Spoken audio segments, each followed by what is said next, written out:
Kembali, siapa yang punya harta yang sudah wajib zakat lalu ia tidak mengeluarkan zakat, logikanya ia makan harta yang tidak bersih.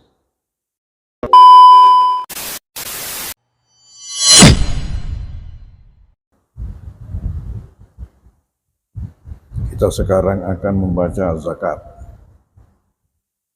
Sesudah zakat nanti, insya Allah lain kali al-kanun berikut.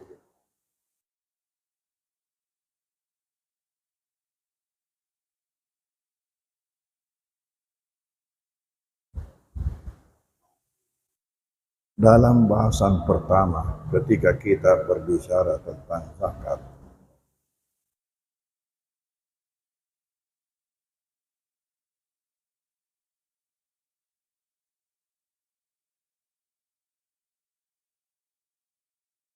suatu hal yang perlu ditanamkan dalam hati kita, yang harus merupakan salah satu keyakinan, yaitu adanya zakat sebagai rahmat.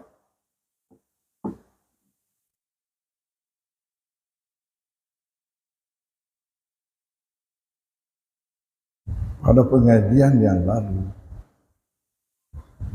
awal pembicaraan berkaitan dengan zakat,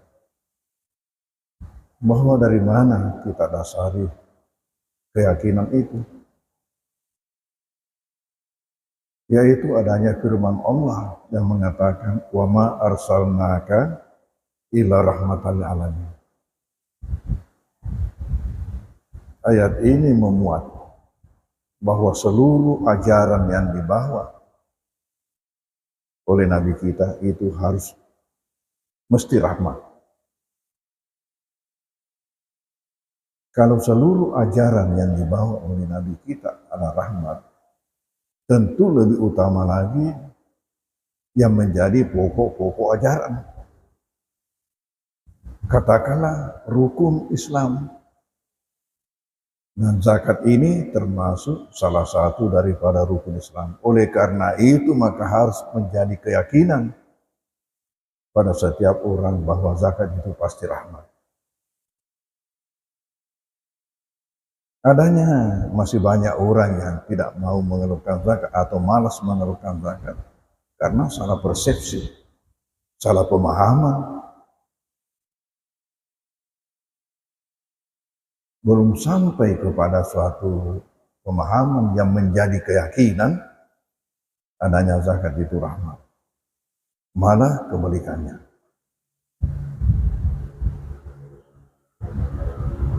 Kenapa sampai demikian? Mungkin ada dua hal.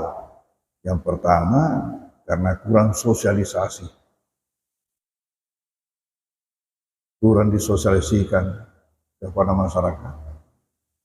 Atau yang kedua, karena salah jalan. Pengelolaan zakat itu salah jalan.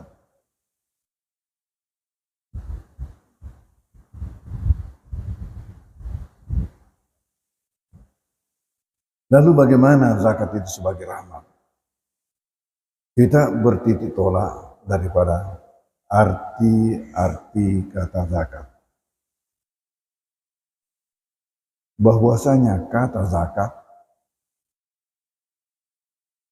setidak-tidaknya mempunyai 4 arti.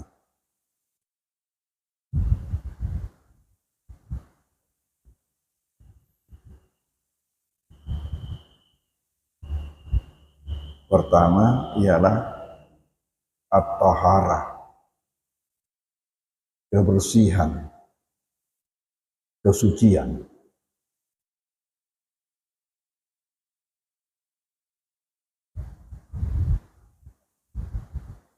Yang kedua, an-nama, pertumbuhan, perkembangan.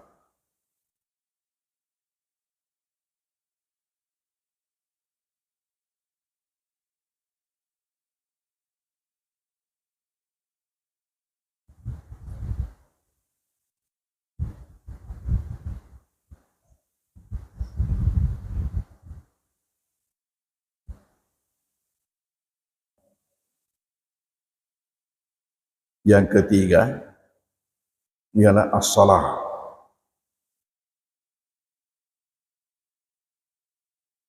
kebaikan.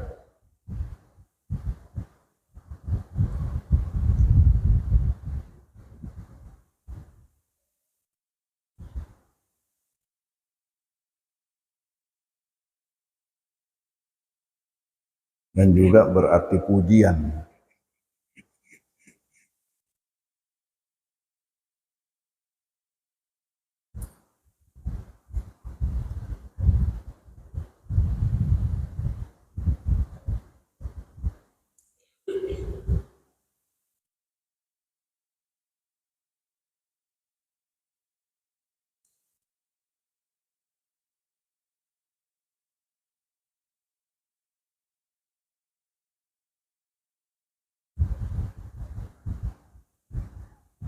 Dan yang keempat ialah al-barakah.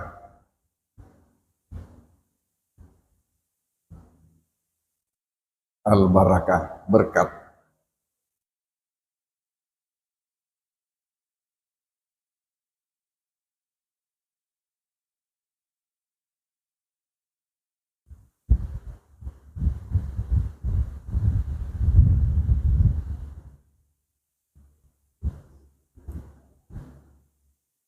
Coba kita lihat makna-makna ini.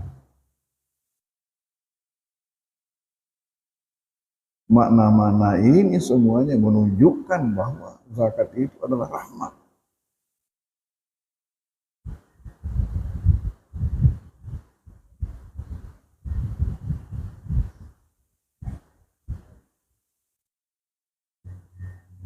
Coba pertama berarti kebersihan, kesucian. Itu artinya apa? Seseorang yang punya harta yang wajib zakat, harta itu tidak bersih kecuali setelah dikeluarkan zakat. Sehingga kalau ada seseorang punya harta yang wajib zakat, tetapi ia tidak keluarkan zakatnya, maka itu logikanya berarti ia makan harta yang tidak bersih. Sekarang pertanyaan, adakah orang yang mau makan harta yang tidak bersih? Logikanya pasti tidak ada. Insya Allah orang gila pun tidak mau makan harta yang kotor. Tetapi orang yang wajib zakat lalu tidak mengeluarkan zakatnya tanpa disadari, ia memakan harta yang tidak bersih.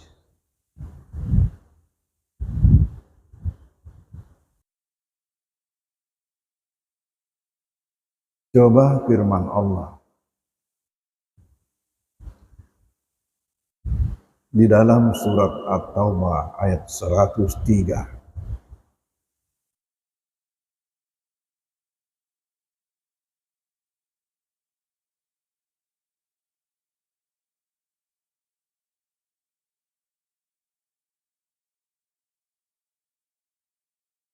Mengatakan, khuz min amwalihim sadaqatan,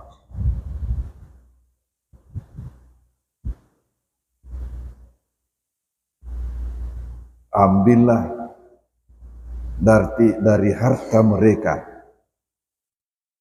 orang-orang kaya itu, sedekah.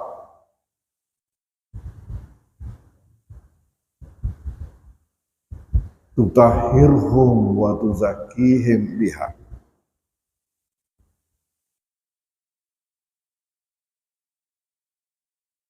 Tutahhirhum ini wa tuzakkihim biha, untuk mensucikan, untuk membersihkan dan mensucikan.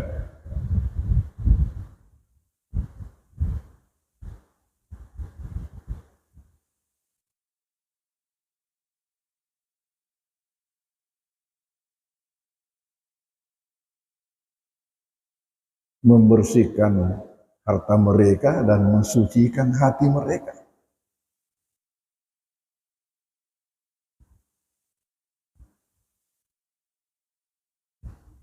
Perintah yang kedua dalam ayat ini setelah khudz ialah wasalli alaihim,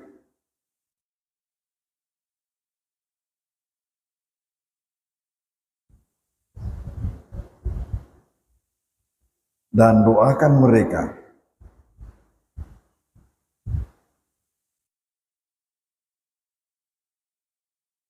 Ini tugasnya yang memungut zakat. Perintah dari Allah untuk mendoakan orang yang menyalurkan zakat tadi itu.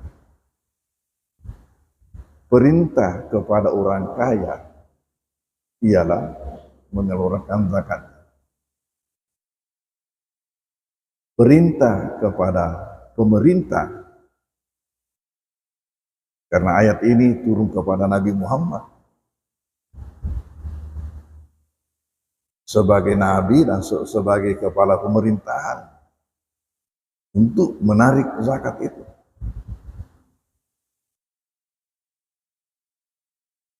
Dan sesudah itu perintah berikutnya ialah mendoakan. Wasalli alaihim, doakan mereka.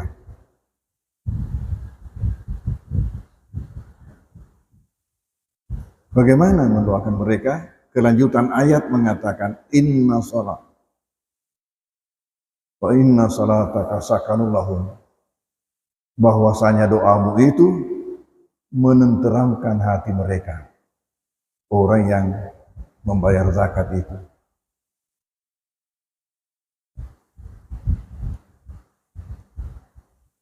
Khudz min amwalihim sadaqatan tutahhirhum wa tuzakkihim biha wa salli alaihim inna salataka sakanul lahum wallahu sami'un alim. Allah Maha mendengar. Apa didengar Allah? Allah mendengar apa yang kamu baca. Alim, Maha mengetahui berapa zakat yang dikeluarkan orang yang mengeluarkan zakat itu. Tidak usah lagi.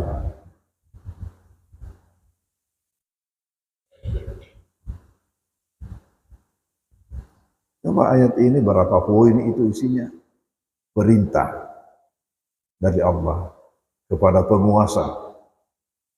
Oleh karena itu, sebenarnya ayat ini menjadi dasar pemerintah membuat undang-undang pengelolaan zakat.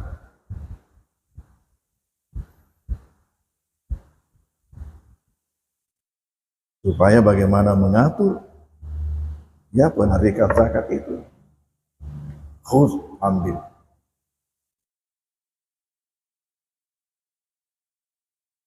Di sini ada kata khudz, ambil, menunjukkan bahwa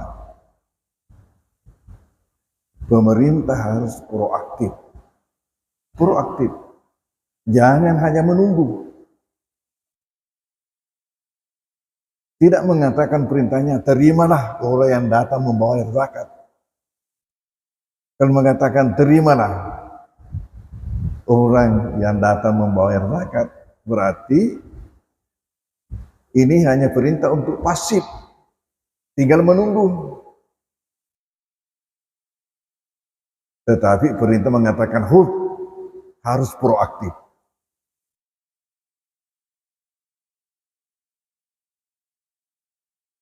Dan ketika mengatakan khudz, ambil, ini juga menunjukkan bahwa ia rela, tidak rela, ia mau, tidak mau, ambil.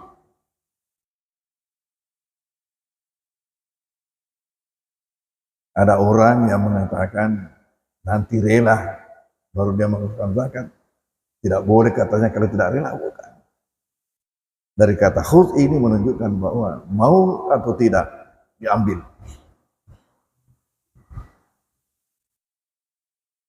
Nah sekarang apa bedanya? Kalau seseorang mengeluarkan zakat dengan rela dan seseorang mengeluarkan zakat dengan dipaksa.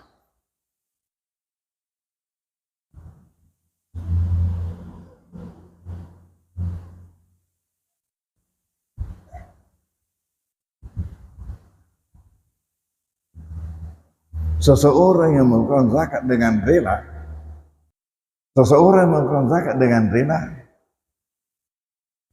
ia pertama diselamatkan dari neraka, yang kedua ia mendapatkan pahala. Jadi dua keuntungan, selamat mendapat pahala kalau ia rela. Tetapi kalau seseorang memberikan zakat dengan dipaksa, ia hanya diselamatkan tapi tidak mendapat pahala.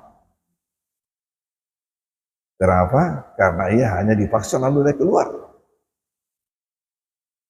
Tapi dia sudah diselamatkan, tapi tidak mendapat pahala. Nah sekarang pilihan, yang mana yang mau kamu pilih? Mau rela atau tidak? Hanya undang-undang pengelolaan zakat di Indonesia, saya belum melihat sanksinya bagi orang yang tidak mengeluarkan zakat. Yang ada itu, kalau tidak salah, hanya sanksi hukum kepada pengelola kalau salah jalan.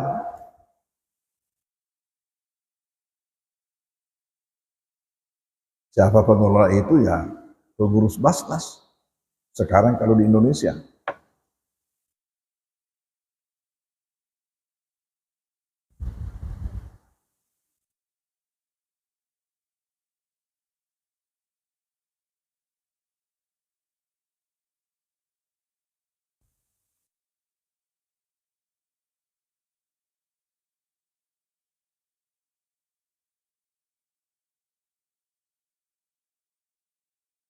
Jadi coba ini makna pertama kata zakat. Kembali, siapa yang punya harta yang sudah wajib zakat lalu ia tidak mengeluarkan zakat, logikanya ia makan harta yang tidak bersih. Pertanyaan, relakah Anda? Tanya hati nurani Anda, relakah untuk memakan suatu harta kalau Anda tahu bahwa itu tidak bersih?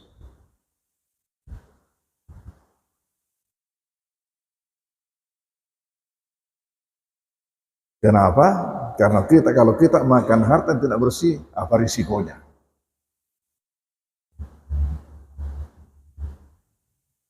Risikonya ialah penyakit. Harta kotor, penyakit. Yang lainnya dosa. Karena tidak melaksanakan perintah. Dosa. Yang diancam dengan azab nanti. Yang ketiga itu berarti gelap. Gelap. Maka kalau ada anak yang terkesan gelap hatinya, itu suatu pertanyaan. Jangan sampai orang tuanya tidak mengeluarkan zakat, sampai kasih makan anaknya harta yang tidak dizakati. Sampai buntu-buntu.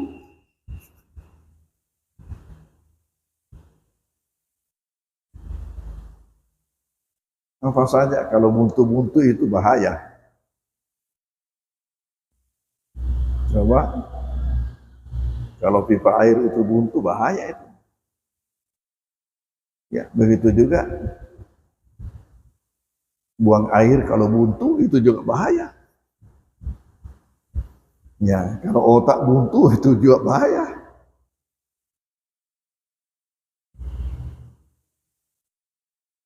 Jadi salah satu penyebab karena dikasih makan harta yang tidak dizakati, itu berarti gelap. Satu contoh kecil. Kalau kita umpamanya menaruh makanan di atas meja,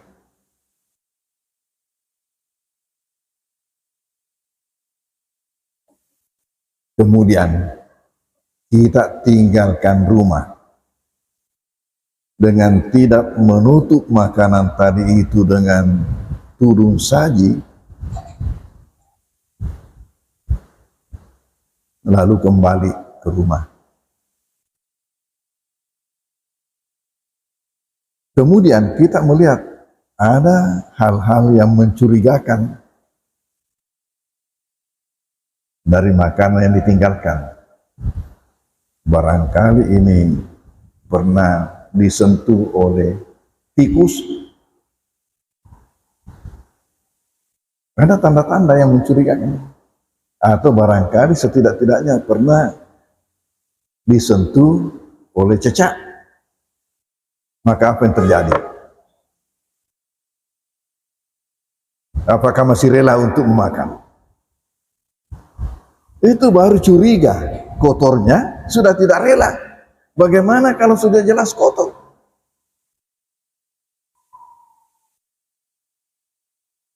Sementara Al-Quran mengatakan, dengan zakat kamu sucikan itu. Inilah manusia, karena banyak-banyak yang hanya dianggap kotor kasat mata. Dilihat kasat mata, kotor. Tapi tidak melihat hakikat dari sesuatu itu. Sama saja umpamanya memakai pakaian hasil curian, itu bersih secara lahiriah. Ya. Tapi jangan dipakai salat. Karena secara batiniah itu kotor. Di sinilah perlunya iman. Iman. Orang yang tidak punya iman tidak tahu hal macam itu. Hanya melihat secara pandangan mata, secara kasat mata, dari situ didasari pikirannya.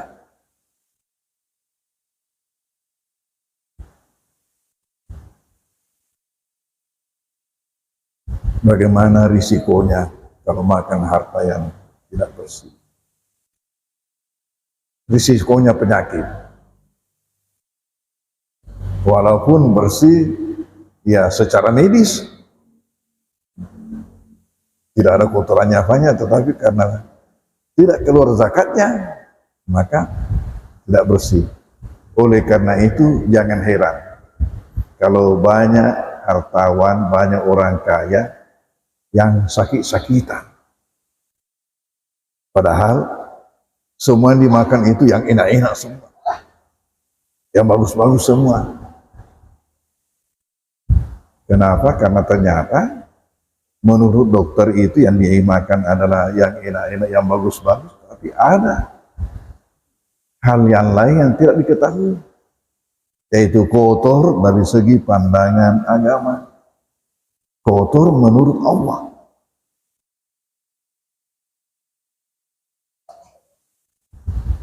Ini makna pertama. Tetapi maaf, jangan gara-gara ini, pemahaman ini, lalu melihat orang kaya yang sakit terus divonis, "Ai, makura seka itu nama rasa." Jangan. Karena mungkin karena faktor lain, karena bukan itu satu-satunya penyebab orang sakit. Tapi itu sudah masuk daftar. Sudah masuk daftar penyebab orang sakit karena kurang zakat, di antara penyebab-penyebab yang lain.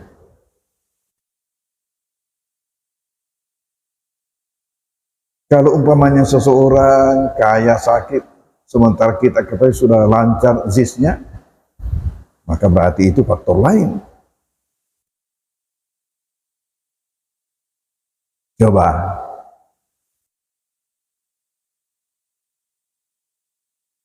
Coba lihat Pak JK. Pak JK usianya lebih tua dari saya.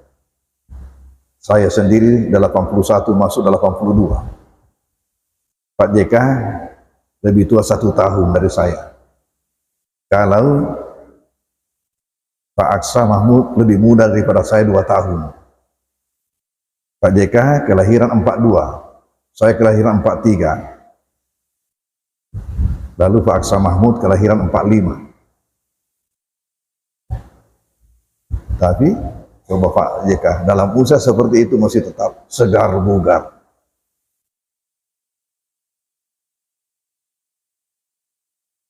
Banyak orang baru 50 tahun sudah batuk-batuk, sudah macam-macam.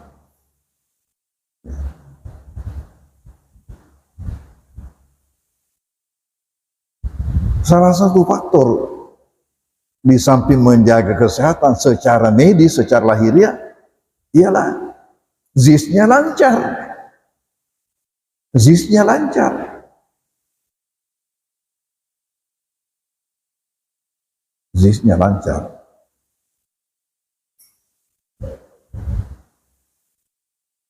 Coba tempoh hari beliau akan bangun di depan puskesmas itu. Gedung buat pesantren, gedung 3 dimensi. Gedung 3 dimensi. Kenapa? Karena ya ada supermarketnya, ada penginapannya, ada restonya. Jadi kalau ada orang menginap, tidak capek-capek lagi kemana-mana untuk cari makan. Ada restoran di bawahnya. Mau belanja kebutuhan seketika itu, umpamanya mau beli sabun, mau beli apa, ada semua di situ. Di 3 dimensi, ada tokonya, ada penginapannya, ada restoran. Itu akan dibangun. Dan kepeduliannya terhadap umat luar biasa. Ya, maka beliau masih sebagai ketua Dewan Masjid, jadi ketua DMI dan ketua PMI. Apa itu PMI? Hah? Apa PMI? Palang Merah Indonesia. Ketua DMI, apa itu DMI? Dewan Masjid Indonesia. Lebih dulu meninggal ketua DMI Provinsi Sulawesi Selatan, mantan gubernur kita, Ansal.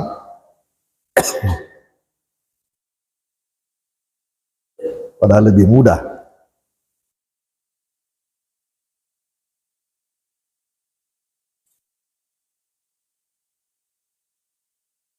Lebih muda daripada Pak JK.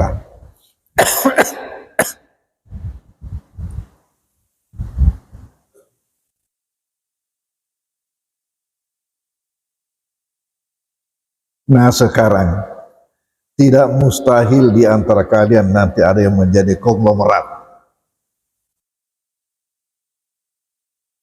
Ada lagi istilah yang lagi tren sekarang ini, jadi sultan.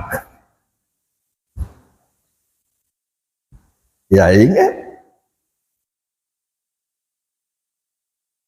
selain daripada yang kita makan, yang kita pakai, yang kita butuhkan dengan keluarga, maka yang menjadi milik kita sebenarnya itu bukan yang disimpan.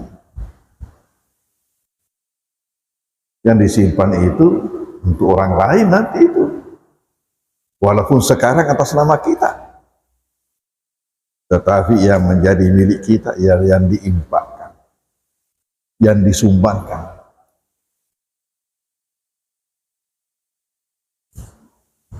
Itu yang menjadi milik kita.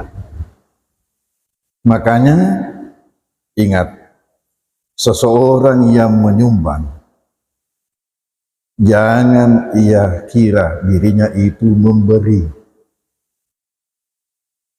Seseorang yang menyumbang, jangan dikira ia itu memberi.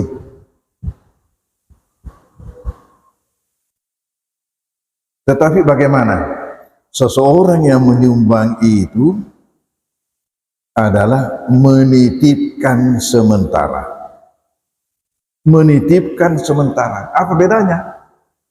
Kalau memberi, barang itu pindah tangan, pindah kepemilikan.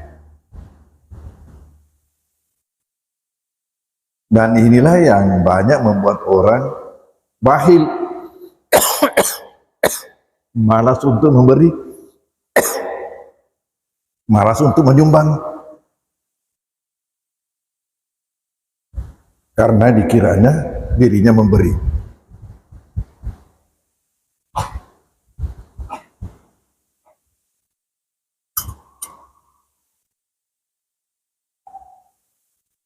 Jadi tadi kata zakat mempunyai beberapa makna itu yang semuanya menunjukkan adanya sebagai rahmat.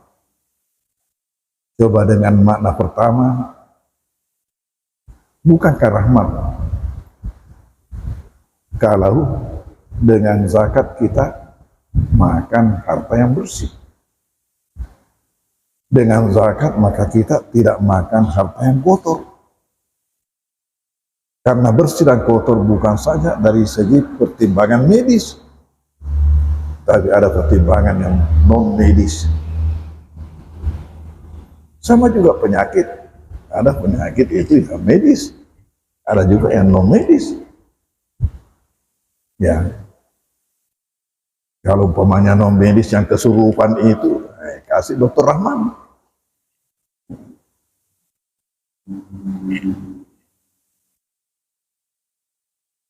Nah, seperti ini.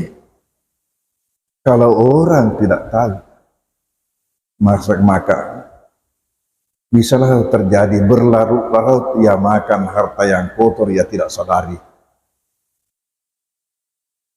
Kalau orang tidak tahu, makanya perlu sosialisasi. Ini saja yang kita sosialisasikan pada masyarakat baru sejak awal. Buruta sebagai ketua BAS menyebabkan zakat di baru itu naik karena membuat orang sadar bahwa ternyata zakat ini bukan mengurangi harta, ternyata zakat ini bukan merugikan, tapi zakat ini adalah rahmat, menyebabkan zakatnya di baru ini yang tertinggi dari semua yang ada. Coba bayangkan macam pangkep, macam maruf, macam sidrat, potensinya. Coba, macam sidrat itu luar biasa. Lumbung padinya itu Indonesia. Pindrang. Tapi zakatnya berapa? Jauh sekali. Ini juga pangkep, maruf, sementara sekarang bergulat untuk menaikkan itu. Dan tahu sudah lebih 60 kabupaten, kota, provinsi yang pergi studi banding di baru. Bagaimana sehingga zakat infak sedekah di baru itu bisa setinggi itu? Itu awalnya karena ini sosialisasi ya. Di samping sosialisasi juga adalah keteladanan. Karena masyarakat itu kalau kita bicara mengenai masalah berinfak, bersedekah, terus ada ada tanya-tanya dalam hatinya. Masa ke muka goce iko?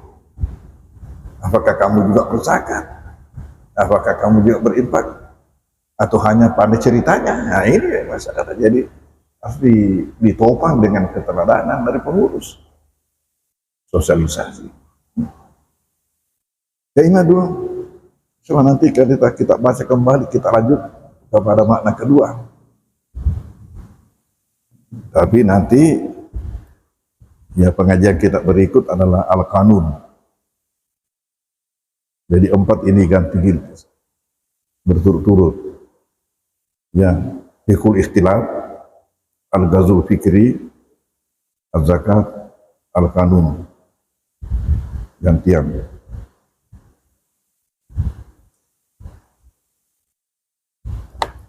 Wallahu a'lam bishawab.